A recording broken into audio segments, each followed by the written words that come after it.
What's up, guys? It's Osiris. Welcome to another video in this Acoustica series. In this video, we'll be taking a look at metering and audio analyzers. Let's get right into it. So analyzing audio is a very important part of audio editing and audio engineering, and your ability to be able to read meters and analyzers is very important in perfecting your audio works. So we have 5 meters and analyzers in Acoustica, and you can access them by going over to View, Analyzers, and you can show and hide these different analyzers. So the first one is the time display, and this just displays the time into the music or into the audio you are in. So if we move over here, you can see we are 15 seconds into the audio, and right here we are 1 minute 38 seconds into the audio.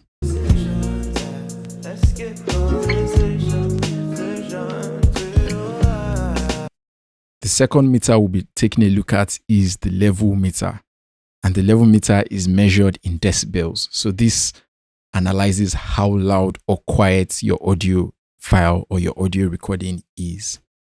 So let's play our music and we'll read the level meter and we'll talk about this.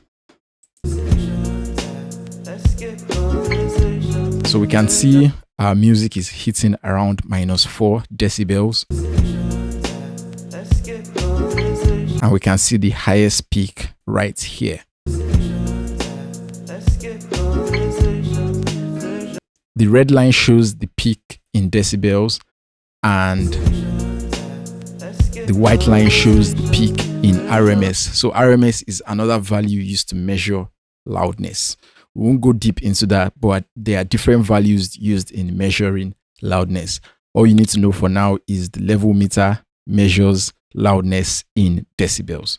So a general rule of thumb is you don't want to go above 0 decibels. It's very good to keep things below 0 decibels, or you might distort your audio.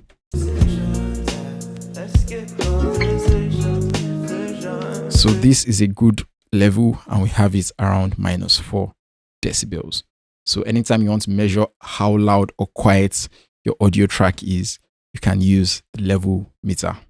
You can access the settings of the level meter with this icon here and change the options of the measurements here. So let's go into the correlation meter. So this is a phase correlation meter, and this shows you the relationship between the left and right audio channel in a stereo recording. So let's play this and let's take a look at our correlation meter.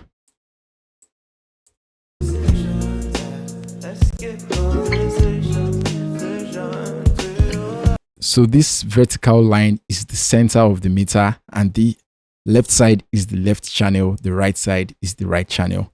If I play audio from just the left channel, we'll see that vertical line change to a diagonal line. And from the right channel,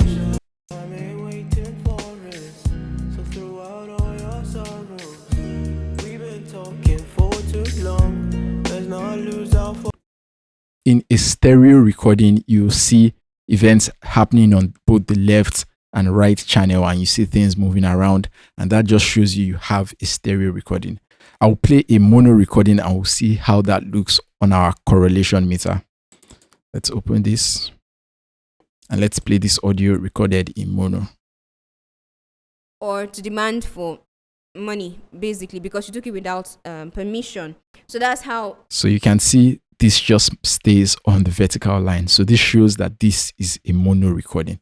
So in a good stereo recording, you have elements to the left, right, and center, like what we have here.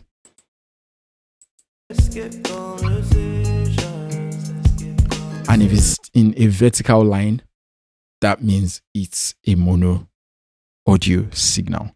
So that's all about the correlation meter. That's what you need to know for now. Let's take a look at the spectrum analyzer. So the spectrum analyzer measures how loud or quiet different frequencies are on the frequency graph. So you have the loudness graph on the y-axis and the frequency graph on the x-axis. So if we play our audio file here, we can see things between 20 decibels and 50 or 200 decibels are pretty loud, and things above 2000 decibels are quite quiet. So to look into this more, I'm going to put in an equalizer, and I'm going to cut everything above 1000 hertz. So let's change this to a cut, and I'll cut everything above 1000 hertz. Let's play this. And you can see we can't hear the high frequencies anymore, and we're also seeing that on this graph.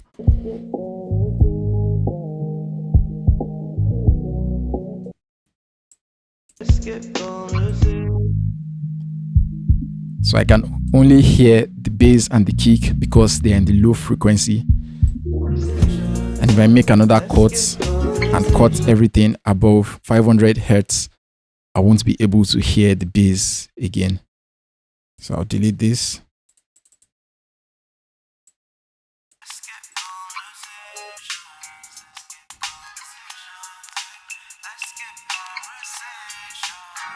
Let's turn this off. And now we can hear the full audio signal. So a spectrum analyzer just shows you the frequency content in a short time period. So you can use that to measure how loud or quiet different frequencies are. So the next meter we'll be looking at is the loudness meter. And the loudness meter is measured in LUFS. So unlike the level meter, LUFS measures perceived loudness. So there's a different measurement here, and let's play this track and see the readings here. So you can see momentary is -20, short term is around -18, 17, and our integrated LUFS is currently around -18 to -19 LUFS. So to give you a better idea, Spotify caps their music levels to -14 LUFS, and if you submit any music higher than -14 LUFS, they will bring it down to -14 LUFS. So that's the standard for Spotify, and you have different platforms with different standards, and you just have to make your audio match those standards when you are mastering, for example. So the momentary LUFS measures the perceived loudness at that point.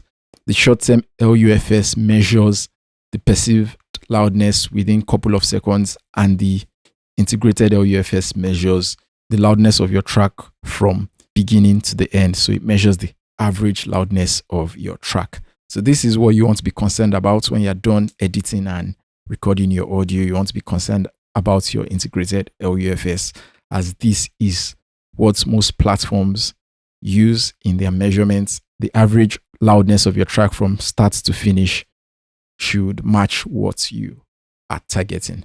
So that's the loudness meter. That's how to use the loudness meter. We've looked into the level meter, the time display, the correlation meter, spectrum analyzer, and loudness meter.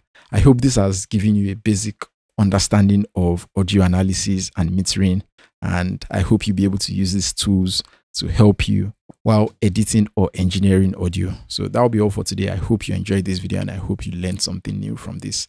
If you did, don't forget to like, comment, share, and subscribe, and I'll see you in the next video.